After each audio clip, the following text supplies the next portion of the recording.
ली deputy commissioner से, और जब हमें परमिशन मिल गई, परमिशन भी हमें बड़ी लेट करी कि हमारे पास सिर्फ चंद घंटे थे इंतज़ामात के। हमने उस चंद घंटों में इंतज़ामात जब करने शुरू किए, इनका जलसा जो इन्होंने शो किया था, जो मीनार पाकिस्तान बिरयानी ग्रुप ने चलाया था, वो जब फ्लॉप हो गया तो फोकस हो गया हमारा एक छोटा सा कन्वेंशन मेरे हल्के में NA 123 का। अब आप वहाँ देखें कि इन्होंने पहले तो रात को आकर मेरे घर में घुसे। वो वकीलों का घर है, 3-4 हम मेंबर्स, फैमिली मेंबर्स, हम एडवोकेट हैं, वहाँ बदतमीज़ी कर कर आए, तोड़ फोड़ कर कर आए, और उसके बाद आके मेरा भाई का चैम्बर है मेन फिरोजपुर रोड के ऊपर, वो तोड़ा है, लूटा है। फिर सुबह से वहाँ जो पंडाल था हमारा, वहाँ से तमाम चीज़ें, और जो जितने भी जो वहाँ कवरेज के लिए साफ़ी साहिबान भी आए हुए थे, उन लोगों को भी उठा लिया, गिरफ्तार कर लिया। और मैं कहता हूँ यहाँ तक कि उनको पर जो तशद्दुद किया गया है वो काबिल बयान नहीं है कि उनके साथ क्या वो सिर्फ कवरेज करना चाह रहे थे, और उन्होंने बता दिया था कि यहाँ आने की तारीख का सबसे बड़ा जलसा होने जा रहा, जबकि हमने जलसे की कोई कंपेन नहीं। हमारी तमाम फ्लैक्सें, उनकी फ्लैक्सें पुलिस लगा रही थी, हमारी फ्लैक्सें पुलिस उतार रही थी। इससे बड़ी जो मुल्क में जो दहशतगर्दी है इन्होंने वो जो करनी थी वो इन्होंने की। हमने मज़ीद परमिशन के लिए दे रखा है एप्लीकेशन। एक तो जो इन्होंने हमारे ऊपर वो जो कार्रवाई की थी, जो तोड़फोड़ की है, लूटमार की है, अभी भी मुझे बताया गया है एक दोस्त ने कि मेरा तो उसमें से जो कैमरा था, एक कैमरा भी उन्हीं के पास है, कई सामान पुलिस वालों के पास है। हम एक तो उनके खिलाफ, पुलिस के खिलाफ कार्रवाई जो भी है वो इंशाल्लाह ताला कानूनी तौर पे हम करेंगे, तमाम उनको हम कैफ़े किरदार तक पहुँचाएँगे।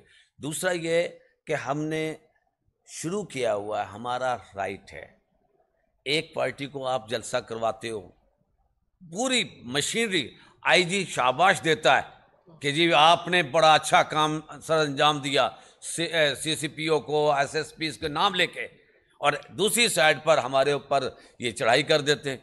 अब ये इस तरीके के माहौल में ये मज़ीद हम अदालतों की तरफ देख रहे हैं, जैसे कि हमारे शाहजाद जाफरी साहब ने फरमाया कि चीफ जस्टिस साहब के पास, क्योंकि पूरे मुल्क की बार्स का एक ही मुतालबा है कि फंडामेंटल राइट्स कहाँ गया। तो इंशाल्लाह ताला हम मज़ीद भी वहाँ जलसे करेंगे, हर हल्के में हमने प्रोग्राम अनाउंस करना है, हम करेंगे और इंशाल्लाह ज़रूर करेंगे। बहुत बहुत शुक्रिया। मैं थोड़ा सा आपकी इजाज़त से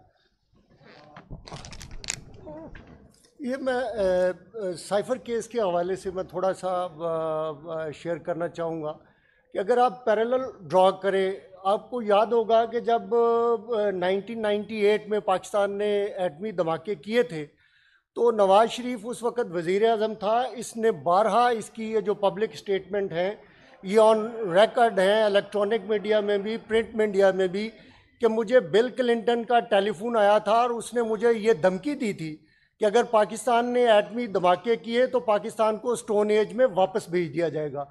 ये एक धमकी दी थी ना उसने, और इसने बारहा इसका जो है वो इसका इजहार किया था।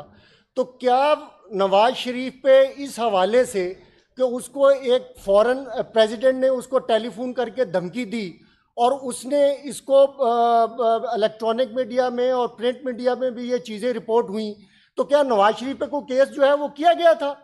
तो खान साहब ने क्या किया था? खान साहब ने भी यही किया था कि जब डोनाल्ड लू ने वो हमारे एम्बेसडर को बुला के उसने थ्रेट किया कि अगर आपने प्राइम मिनिस्टर इमरान खान के खिलाफ तहरीक अदम एतमाद जो है वो पेश ना की, उसको कामयाब ना किया, तो पाकिस्तान को इसके कॉन्सिक्वेंसेस जो है उनको फेस करना पड़ेगा। तो प्राइम मिनिस्टर इमरान खान ने उस थ्रेट को, जो कि मैं ये समझता हूँ कि बतौर वज़ीर आज़म उनकी ये जिम्मेदारी थी कि अगर कोई दूसरा मुल्क आपके इलेक्टेड प्राइम मिनिस्टर को ओवरथ्रो करने की कोशिश कर रहा है, आपकी इलेक्टेड गवर्नमेंट को ओवरथ्रो करने की कोशिश कर रहा है, तो उसकी being chief executive of the country उसकी ये जिम्मेदारी बनती है कि वो लोगों को इस थ्रेट के हवाले से एतमाद मिले। और यही खान साहब ने किया बतौर चीफ मिनिस्टर। ये उनका बतौर प्राइम मिनिस्टर, बतौर चीफ एग्जीक्यूटिव, ये उनका इख्तियार था कि वो लोगों को इस सिलसिले में एतमाद में लेते। और जहाँ तक साइफर को डीकोड करने का ताल्लुक है, तो जो चीफ एग्जीक्यूटिव होता है अगर उसके पास ये इख्तियार नहीं है, अगर उसके पास ये अथॉरिटी नहीं है कि वो उसको डिकोड कर सकता है, तो उसको ऑन कौन कर सकता है? उसके बाद उस साइफर को नेशनल सिक्योरिटी काउंसिल में उसको पेश किया गया। हमारे तमाम मुसल्लह अफवाज के सरबराहान जो थे वो उस कमेटी में वो मौजूद थे।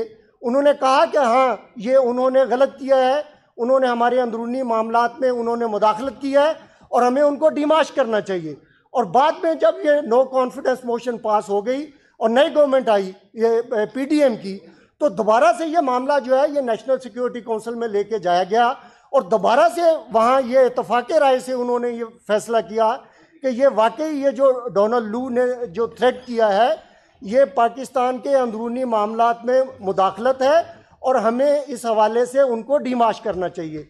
लिहाजा अगर ये दोनों केसेस का अगर आप पैरेलल ड्रॉ करें, अगर नवाज शरीफ ये कहता है कि मुझे बिल क्लिंटन ने थ्रेट किया है तो उसको अप्रिशिएट किया जाता है, और अगर वही इमरान खान साहब बतौर वज़ीर आज़म अगर कौम को एतमाद में लेते हैं कि हमारे मुल्क के मामलात में मुदाखलत की जा रही है, एक इलेक्टेड गवर्नमेंट को ओवरथ्रू करने की कोशिश की जा रही है, तो उनके ऊपर ये साइफर केस जो है वो बना दिया जाता है।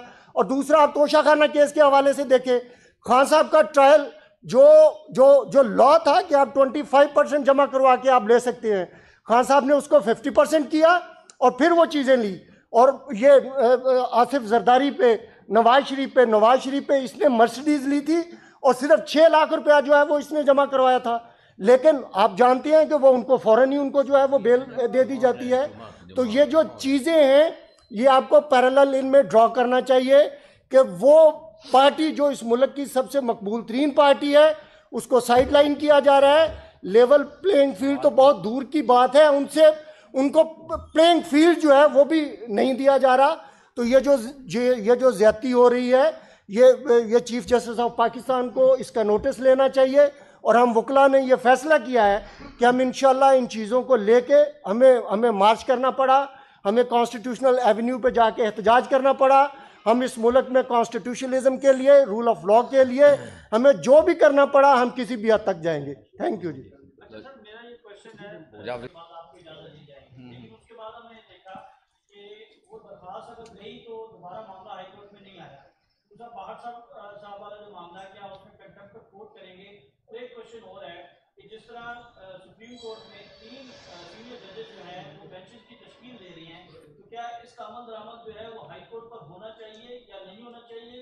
या अगर नहीं हो रहा तो क्या तहरीक इंसाफ जो है वो इसके लिए कोई आईनी पिटीशन दायर करेगी? देखिए, वो जो लॉ है ना वो तो है ही, supreme court practice and procedure act है, वो सुप्रीम कोर्ट की हद तक है।